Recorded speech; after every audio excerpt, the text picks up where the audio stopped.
Good evening from Dubai. Good morning in Colombia. Thank you very much for joining us today. Thank you for having me. You are chairperson of the Responsible Tourism Association in Colombia.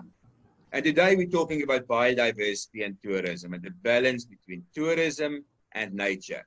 But maybe we can start off and I can ask you a little bit about the transformation of tourism in a relatively new destination. Yeah, absolutely. So, well, as you might know, Colombia is relatively new in the tourism map. Although, you know, Colombia is a country that has historically been a very important point from the colonial times because of the trade all inside Latin America, because it was like a gate of entrance. Well, I mean, Colombia has never stopped to be relevant in the map, but however, we have been in an internal war for almost 60 years. Due to, I mean, I'm not going to go to the causes, but it has to do with a lot of social inequity and so guerrilla problems, especially with FARC, and then 2016 peace agreement between government and FARC, and then we saw like this opportunity to seize this moment of making this big peace agreement with the largest guerrilla group for a huge transformation to what we see in the future in Colombia in terms of stable peace.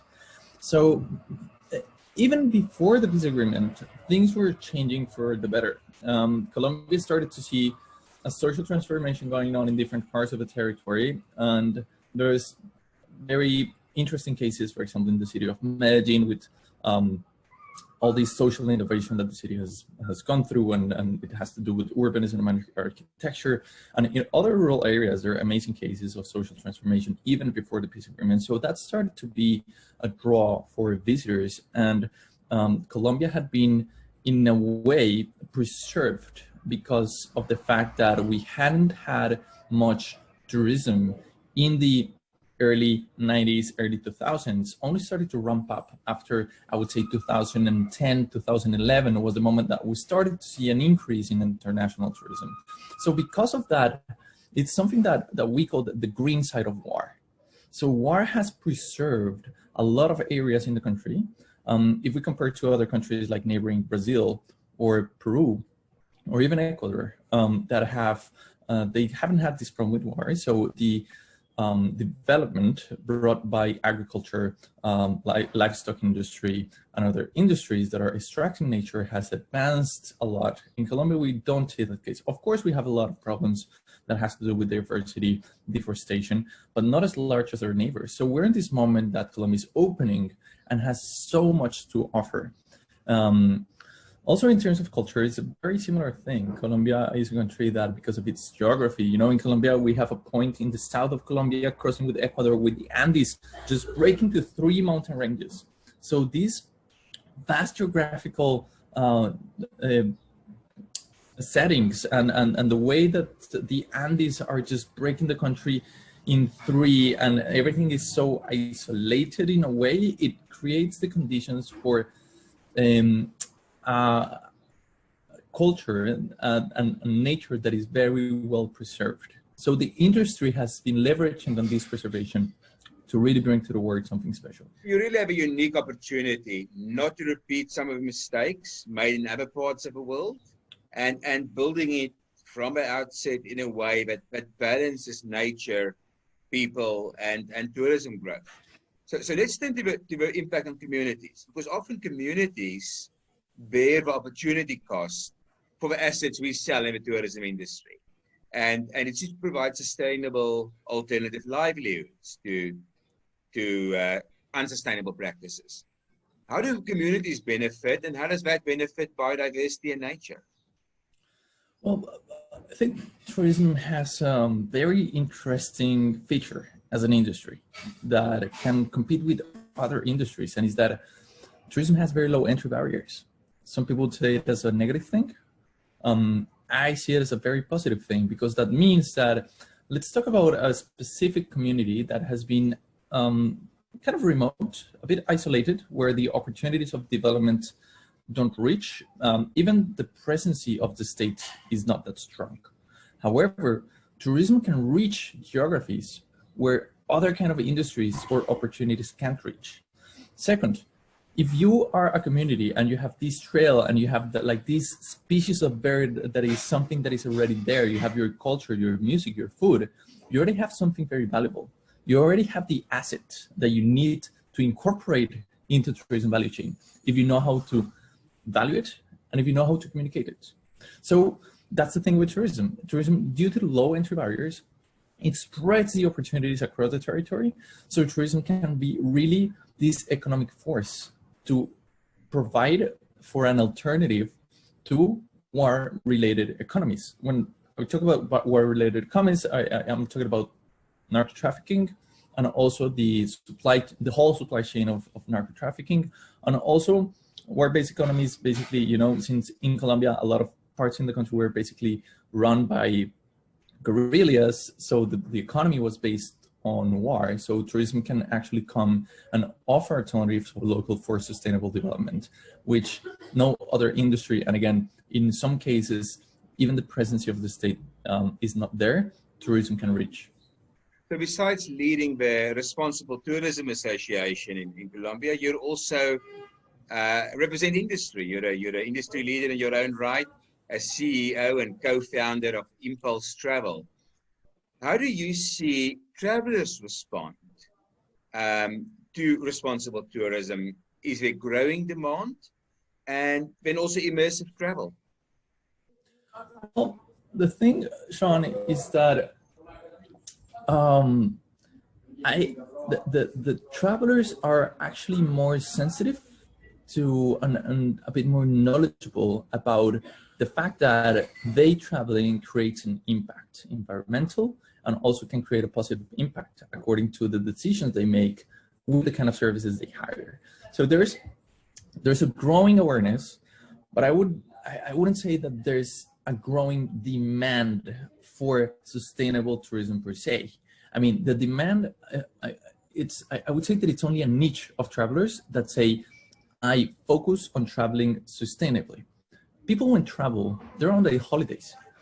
Usually we as human beings are very selfish. We're thinking about ourselves, we're thinking about our safety, we're thinking about our budget, we're thinking about our experience. What can we do to bring back home, and how this trip, what's in this trip for me, right? So the thing is that something that we have discovered is that if we market front and center sustainability and responsibility as the main product feature, market, I mean, there's going to be a segment for that, but we don't want that. We want to sustainable travel to reach a wider spectrum of the customer segments. So the way that we have been working, I'm talking about from the Impulse perspective, is we don't approach the travelers saying like, buy from us because we are sustainable tourism. We say, buy from us because you're gonna have an amazing experience. We're gonna have the opportunity to connect with locals and to learn about different stories that you wouldn't learn otherwise. You'll have access to things that as a tourist, without us, you would never have access to. Some things that are hidden, that are special, that are immersive. But at the same time, the operating system and the business model that we have to run our tours incorporates community-based projects that are supporting social transformation in local communities. So that's the catch. I mean, of course we communicate it, of course we let travelers know about it, but that's not the unique selling point. So COVID-19 led to a slowdown in travel and tourism worldwide, and I think Colombia has one of the longest lockdowns in the world, probably along with this country I come from in South Africa. So what does that mean, you know, that slowdown in travel and tourism mean for conservation, and especially the communities that depend heavily on tourism as a service export?